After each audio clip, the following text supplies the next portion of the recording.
This episode is brought to you by Netflix. Jay Kelly, the new film from Academy Award nominee Noah Baumbach. George Clooney stars as an actor confronting his past and present on a journey of self-discovery, alongside Adam Sandler as his devoted manager. Critics are calling it a declaration of love to the chaotic art of filmmaking, with the Wall Street Journal praising it as a transcendent comedy drama. Watch Jay Kelly December 5th, only on Netflix.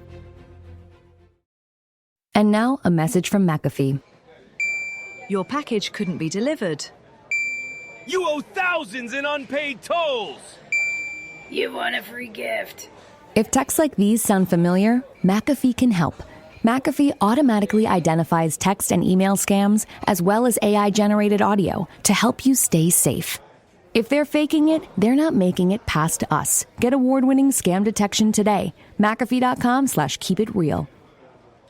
Sunday morning. With us today is Jay Clayton. He's the United States Attorney for the Southern District of New York, and traditionally the busiest U.S. Attorney's office in the country. And especially what's going on these days, it's one of the most important U.S. Attorney's office in the country. Well, Jay Clayton, tell us, give us an update of what's going on. I think you have extra work to do because not only do you take care of the traditional U.S. Attorney federal stuff, that you're looking onto the city to keep it safer. You tell us. Well, John, last time we were together, and look, I hope you had a great Thanksgiving.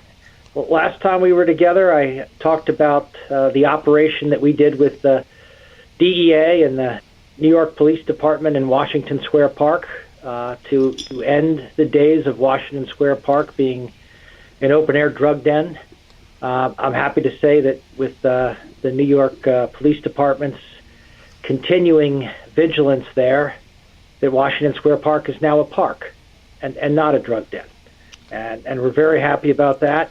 And John, we're looking for other places around the city, other public places, if it's public housing, other parks, well-known thoroughfares, where that type of operation should be brought.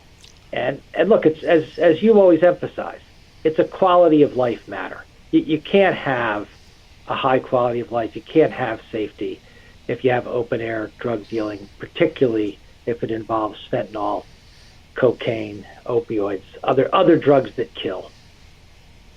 Understood. Now, do you find your the job of the U.S. Attorney's Office getting even larger because of some of our cities? Well, New York City, Chicago, that the judges in those cities, when it comes to state judges or city judges, that they're not that federal judges are tougher.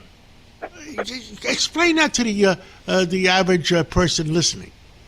Well, federal law and both the detention decision by a judge when a person is charged, and then if a person who has been charged is proven to be guilty, the sentencing decision by federal judges, they are more interested in the protection of the public. In New York City, and I emphasize this because it's hard to believe, our city judges, our state judges, are not allowed to take into account the safety of the public when they make a detention decision, a bail-type decision. And I just find that to be amazing. It makes no sense. It should be about protecting the public, John. So one of the things that we're doing is on certain weeks, we are positioning our attorneys in precincts around the city, and when we have the most violent gun-toting criminals, we charge them federally if we can, because there's a greater likelihood of detention, and if we're able to prove the case, they're going to get and serve longer sentences. And that's what New York wants. New York, the New York people, they want gun-toting criminals off our streets. They want quality of life in our streets. I just there was an incident in Chicago where a judge, a perpetrator that has been 73 times arrested, sets this woman on fire in Chicago, and the judge lets him go home. Well, let me give you an example. Just this week, John, on Tuesday, a gentleman pled guilty to discharging a machine gun that ended up killing an innocent bystander. We charged that person federally. This happened in late August of this year. Now we're weeks later.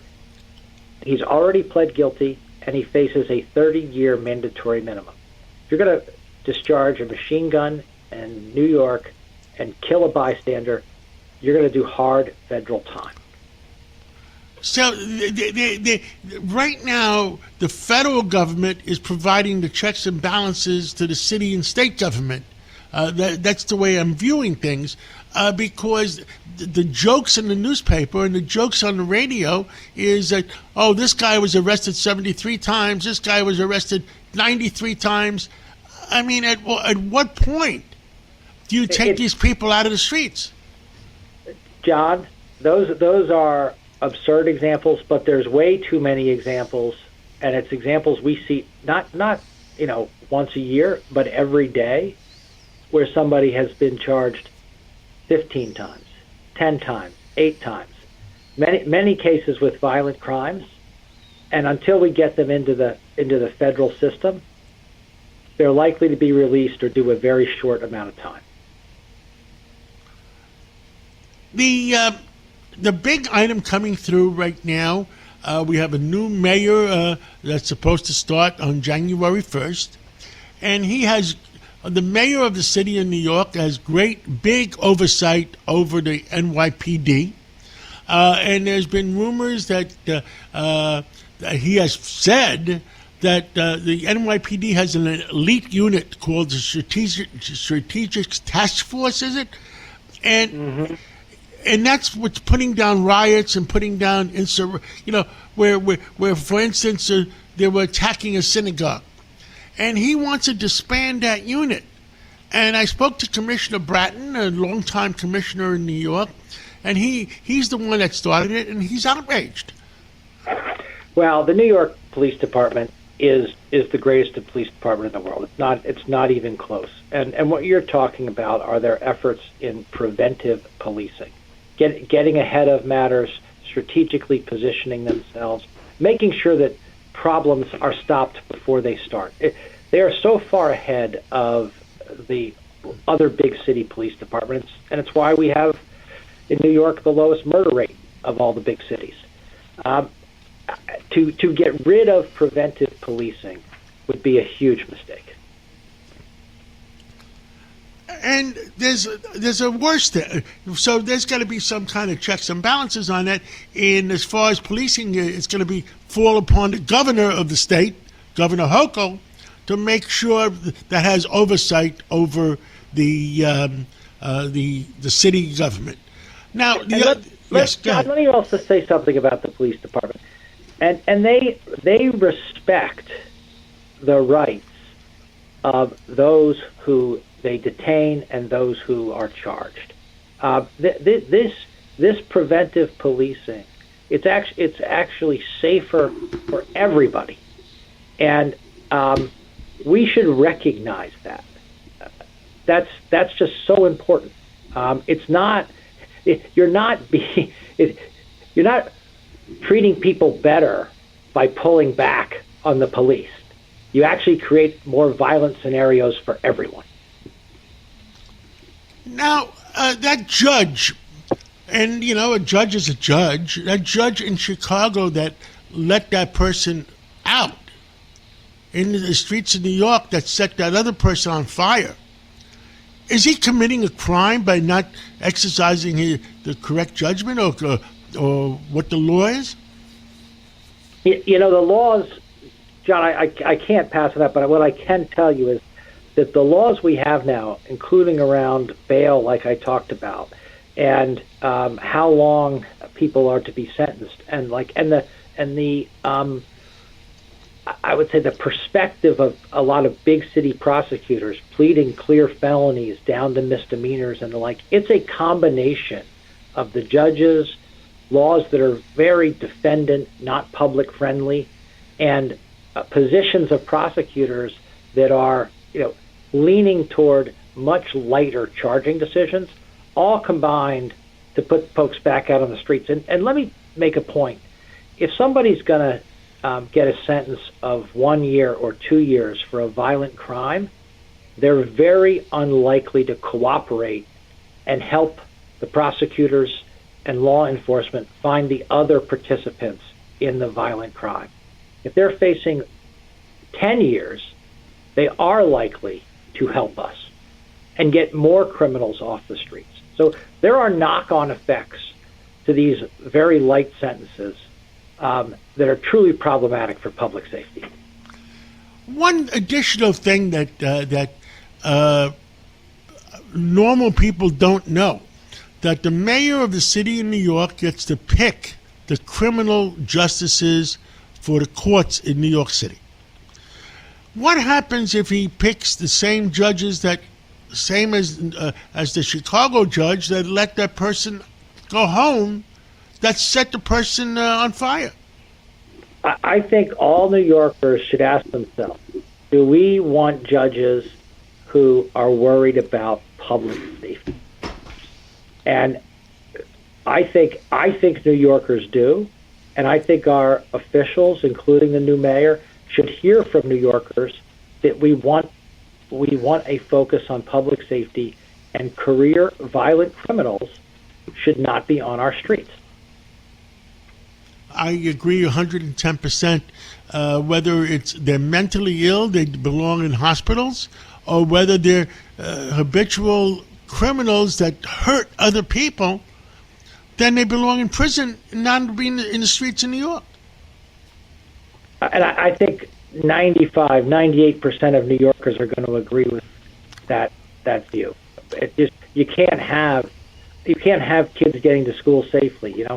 I worry about the NYCHA, the New York Housing Authority. John, many of these places are not where you should live because gang violence, gun violence, drug-related violence, and it's because we cycle people through so quickly and let them back out on the streets.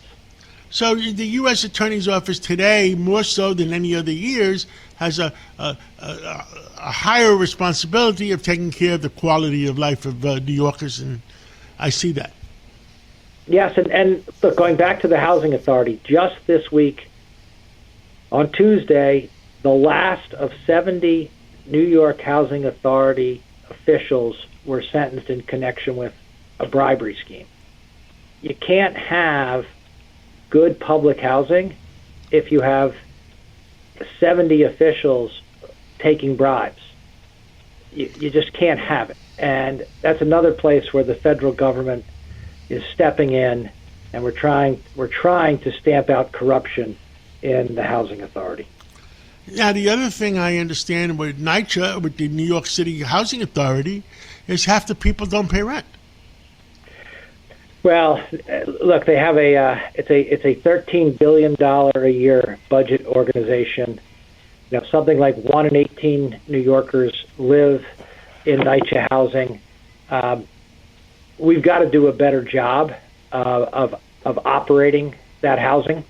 We have to do a better job of accounting.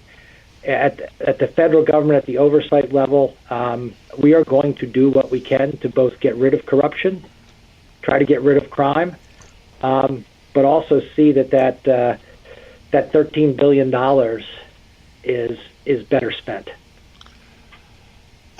Anything, U.S. Attorney Jay Clayton, anything else? This is a holiday weekend. Anything else you want to tell the people of New York? I do want to tell the people of New York that we should be thankful for things that have gotten better over the years in law enforcement.